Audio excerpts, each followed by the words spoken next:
Alright, Shalom. First, I want to give all praises, glory, and honor to Yahweh Bashim Yahushai, double honors to the apostles. That was a great millstone that rule well, that taught us truth, and blessings to the elect. This is Brother Cow coming for another lesson, and Lord willing will be edifying. And on today's lesson, it's just a perfect example of Micah 7 and 10. And let me say this, the ones of are women that are in the same spirit as what's this woman, Kemi Badenoch. If you don't know who she is, I'm going to show you her in a minute. All right, because Ghana went to UN, to ratify that slavery was the worst tragedy in human history, which it was. Okay, and the scriptures back that up. But guess who wanted to block it? And guess who voted against it? I'm going to show you in this video. Obviously, America did, but Britain abstained from it. Okay, but a black woman, I'm going to call her a black woman, she's not Israelite, she's a black woman, alright, was dead against it. Okay, and it was the worst crime in history. Nothing has ever happened on that magnitude. You have to understand, and you have to know that. Okay. All right, and it says it here. Now I'm going to read it in the NLT. All these scriptures I'm going to read in the NLT to make it plain.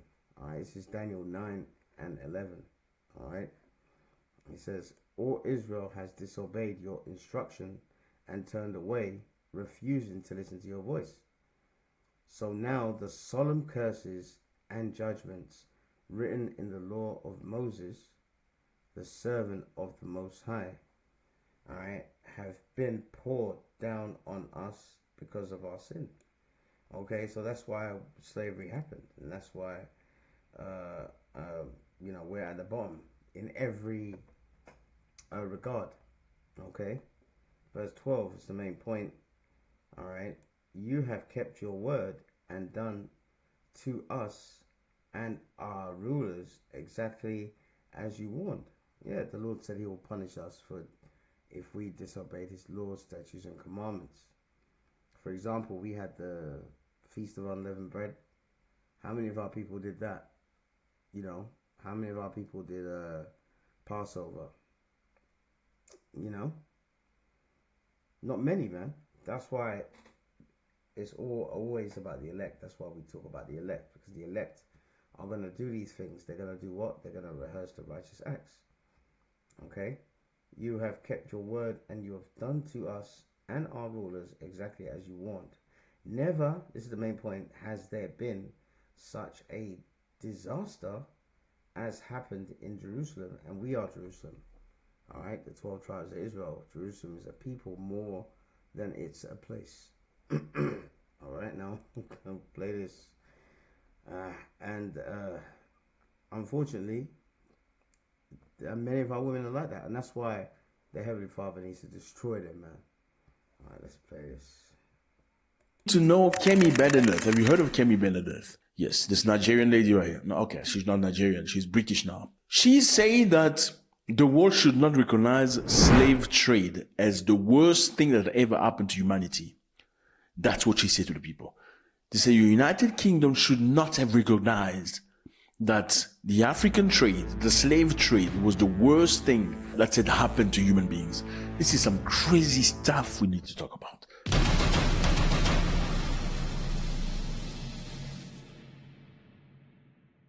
So, a couple of days ago, if you remember, Ghana led the group. Congratulations to Ghana to going to the United Nations. The president of Ghana this mania went to the United Nations asking for slave trade to be recognized as the gravest crime against humanity. And this lady right here said no. Look at her face. Look at the skin color. We'll get back to it. You see, when they tell you black people, when they start working for white people, they become more evil. Nigerians say wicked. They become more wicked towards black people more than white people. Let me repeat myself. When a black person, in most cases, starts working for white people that are supposedly oppressors, the white fella becomes wicked, wickeder. That's Nigerian English. More than other white people. I'll repeat that just now. Now, let me get back to track. Ghanaian president, this man here, respectable human being, went to the United Nations with a motion, very clear motion, asking for the enslavement of black people to be recognized as the gravest crime against humanity. On this beautiful day in March, we're called to stand on the right side of history. Let it be recorded that when history beckoned, we did what was right for the memory of the millions who suffered the indignity of the slave trade and those who continue to suffer racial discrimination. Let our vote on this resolution restore their dignity and humanity. You know, the biggest one, because millions of our people were unalive, killed, thrown overboard as they were trying to cross. Because I remember many years ago, I used to ask myself a question: why did black people accept to go on slavery? It's unacceptable. Why do you accept that? I would rather die. When I did further investigation, reading more books, I realized that millions of people were thrown overboard. They threw them off the ship because they were rebellious. And the ship trader, whoever, the slave trader, master, didn't want other slaves to follow the behavior of those rebellious people. Let's continue, fellas. We don't have a lot of time. Now, the Ghanaian president, again, this man here, went to the United Nations asking for this to be recognized. Now, to the fortunate situation, 123 countries voted in favor, saying yes, slavery should be recognized as the gravest crime of humanity. Okay? Mostly Africans, obviously Caribbeans and global South nations say absolutely we should recognize. Yes, Russia also recognized, China also recognized, Iran recognized slavery as the worst, the gravest crime against humanity. Now, there were 3 countries that refused to recognize. They said no. Do you know the countries? I'm going to help you. The United States of America, Israel, and Argentina. Well, they all go to the same trunk. They have same beliefs. Let's not get into that. But those are the 3 countries that refuse to acknowledge slavery as the gravest crime against humanity. Now, my question would be, why would they not recognize it? Then why would for them be the gravest crime against humanity? Would it perhaps be what they did to the Jewish people in Germany? I don't know. I mean, how many of them died? I'm just asking you. Let's do numbers here. How many slaves died, thrown in the sea, eaten by sharks? How many of them died in a sugarcane field? How many were separated from their families, the babies, the mamas? How many were raped? You know, I know, but yeah, no, there are reasons to why they voted no, you know, because then you're given hierarchies to things that you've done to the people. And then if there's an hierarchy and, sorry, my English, hierarchy, it's not English in there, a hierarchy. I'm not English, my brother. I say hierarchy. That's how, let's continue. So 53 countries abstained. So they said, we're not going to vote. Among the 53 countries, the United Kingdom abstained. So the United Kingdom refused to say slavery was the worst in the world, but in a soft way, they just abstained from voting. Now, this lady here, Badenoch is her name, Badenoch, Kemi Badenoch. We're going to find out about her. She said publicly, said that United Kingdom should not have recognized slavery. They should have said no. So they should have voted next to America and Israel. This is the past. We need to talk about the future. There are many countries now who want to use guilt to try and exploit the UK. They ask for reparations. I saw it as a trade minister. It's not culture wars. I was at the WTO. I won't name the minister from another country. And he was telling me that we needed to give up some of the things that we were doing because of colonialism and because they needed time to develop. These arguments are a scam. Don't fall for it. We need to make sure that we put this country first. We work well with our neighbours. We work well with other countries. But we have to look after ourselves too. Why is she doing that? You're going to ask yourself a question. Why would you do that? You black, mama. Who raised you? Who raised you? I understand you're a British citizen now. You speak with a, you know, you got all these, you speak with an accent. They have to give you some glass of water. You want some ba'a on your bread. But do you forget who you are? You know, that's shocking. Why? Now, Kemi Badenoch explained, and we'll understand why her name is Badenoch. Why her name is not Ekicheku or Okotun. Anyway, you know, one of those typical Nigerian names. I'm saying typical meaning generalized, because you find typical names in every culture. Sorry, don't get offended. Now, Badenoch's main argument was, she said Britain was a major participant in slave trade for centuries, but later led the global fight to abolish slavery. And in 1807, the Slave Trade Act. So British people enslaved many people, but then later on they were part of the people that, promoted the end of slavery. Therefore, Britain should not have accepted to recognize in the United Nations that slavery was the worst thing that happened to human beings on earth. Why? Because this is, oh my God, see? So who's against it? One of our women. And that's why a lot of our women now, one of the ministers responded to Kemi Badenoch. All right? And what he said is absolute facts. Okay? But this is in the scriptures. In Micah, it tells you that a lot of our women are the enemy, man. Okay? They're not with us. All right? They're not with us. They're not with us. They're not with their Heavenly Father. They're not with his Heavenly Father's Son. They're definitely not with your black ass. They're definitely not with your what's it called? Your ambition to be at the top. Because everyone wants to be at the top. That's what empires is about. And that's what the kingdom of heaven is going to be. We're going to have an everlasting kingdom where we're going to be on top forever. That's worth it, man. That's worth the blood, sweat, tears, the things we're going to go through, But people like her, they don't think so. So he responded. Let me play this.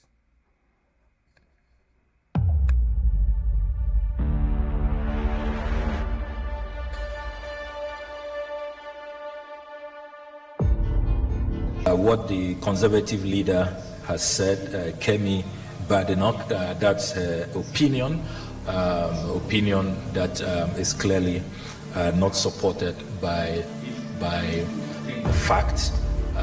If you think about the historical fact, which cannot be contested, that slave masters were compensated in the UK, and taxpayers, she's concerned about taxpayers.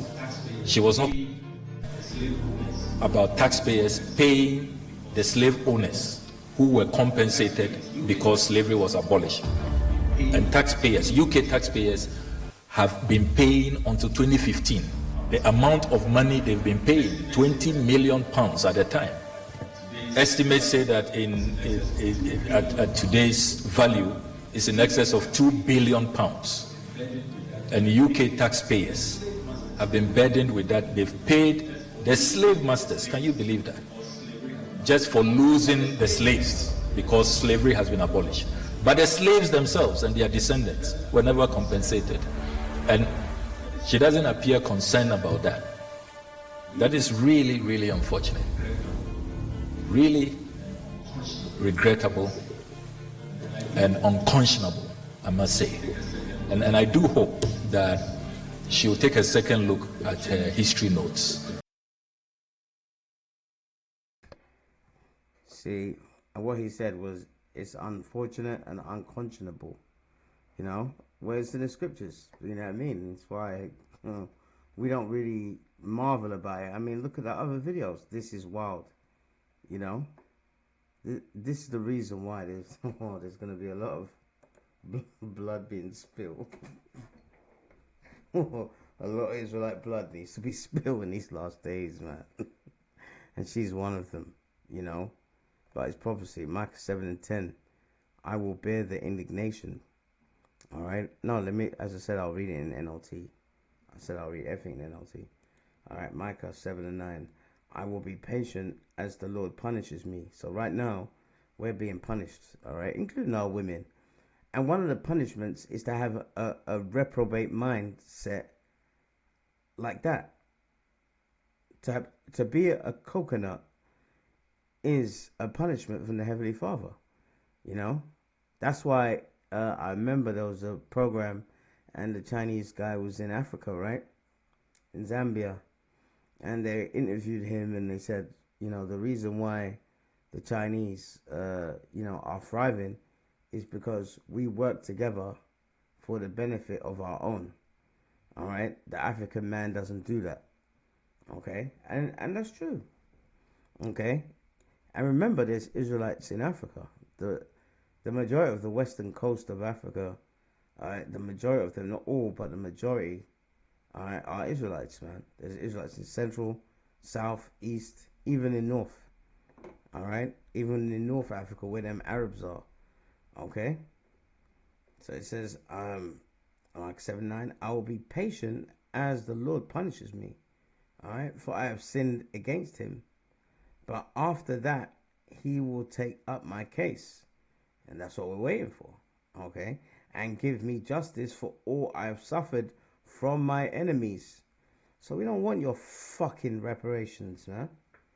Take those reparations and stick it up your ass. All right? I'm not getting mad at those people that are trying to do this. It's a good thing what they're doing. Because you know why? The Bible tells you that God requires what is past. It's good. It's making people not forget about it, because that's what our enemies want. They want to sweep it under the carpet. When what happened back then is one of the main reasons why our people are in the mess they're in today. All right? And give justice for me for all I have suffered from my enemies. All right? The Lord will bring me into the light, and I will see his righteousness. Verse 10 is the main point.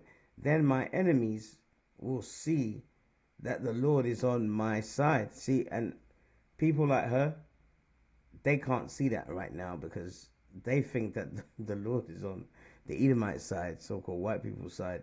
You know, they got the nice cars. She's married to one Edomite. I think he's a rich Edomite. You know, that's why her surname is Badenoch. Okay? All right? They will be ashamed that they taunted me, saying, all right, so where is the Lord? That the Most High of yours. You know, and that's the way our women are. A lot of our women are like Karen Badenoch. You know, they have it in their mind. Like, anytime you have one of our women saying to, you know, their partner or another so-called black man, you know, saying, you ain't shit, this, that, and the other, they got that mindset and mentality from the slave master. It all originated from slavery. Because you had to demasculate the man. You had to shame the man. You know, you had to make out. There was a film, I can't remember what it was what film it was. It was about slavery. I think it was it The Butler? I can't remember. But it had Mariah Carey as a slave woman in the fields, and then the master dragged her into a cabin and had his way with her. You know? And then the son was like, Dad, aren't you going to do something? You know? That was the main thing that they did in slavery, is to break the man. You know? So when our women are totally wicked to our men, all right, and saying they ain't shit, you know, especially when a man ain't done anything, that goes all the way back to slavery, man. Divide and conquer. All right? With my own eyes, I will see their downfall. They will be trampled like mud in the streets. So a lot of our women in these last days, all right, when all hell breaks loose, Jacob's trouble breaks loose, all right, when the great tribulation happens, you're going to be trodden down like the mire in the streets. You ain't going to have any miracles, man. You're going to be shucked up in a warehouse somewhere, all right, and and no one's going to, the Lord is not going to help you. You know? See, right now we're being punished. Okay? Alright? You go to Leviticus, it tells you. You go to Leviticus 26, right? Alright? You go down here from verse 14, it says, look, penalties for disobedience. So we're currently under these penalties right now. Okay? Alright? That's why the only way people like us can be millionaires or whatever is to do what Kanye West done. You know, drink blood and sacrifice your own mother, you know, etc., etc. And it's not worth that, man. You know, basically to be wicked, and they will still strip all of that away from you. They did that with Kanye. Okay? So if you look at Leviticus 26:17, it says, I will set my face against you, and ye shall be slain before your enemies. They that hate you shall reign over you. Slavery, slave master, all right, giving them reparations, but not us, all right. And ye shall flee when none pursueth, all right. So it's all prophecy, okay. But it's gonna be trading places, okay. That's what we're waiting for, and that's why we're waiting for Yahushua to come back, all right. So she's the perfect example of Micah 7 and 10. Enough said, man. All right. Hey, so I pray you're edified to the next lesson. Shalom.